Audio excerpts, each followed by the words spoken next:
Hey everyone! If you're having trouble collaborating with teammates in Uizard AI, whether users can't access projects, edits aren't syncing, comments aren't appearing, or collaboration features aren't working properly, don't worry. In this video, I'll show you how to fix the most common Uizard AI collaboration problems in 2026. First, make sure everyone is signed in to the correct Uizard account and workspace. Many collaboration issues occur when team members accidentally use different accounts or workspaces. Next, check project permissions.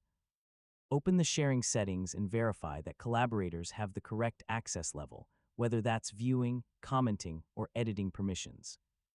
Another common fix is refreshing the project and signing out and back into your account. This can refresh syncing and resolve temporary collaboration glitches. You should also confirm that all team members have a stable internet connection. Since collaboration features rely on cloud syncing, connection issues can prevent updates from appearing in real time. And that's how to fix Uizard AI collaboration problems in 2026. In most cases, checking permissions, refreshing the project, updating your browser, and ensuring proper workspace access will solve the issue. Thanks for watching, and I'll see you in the next tutorial.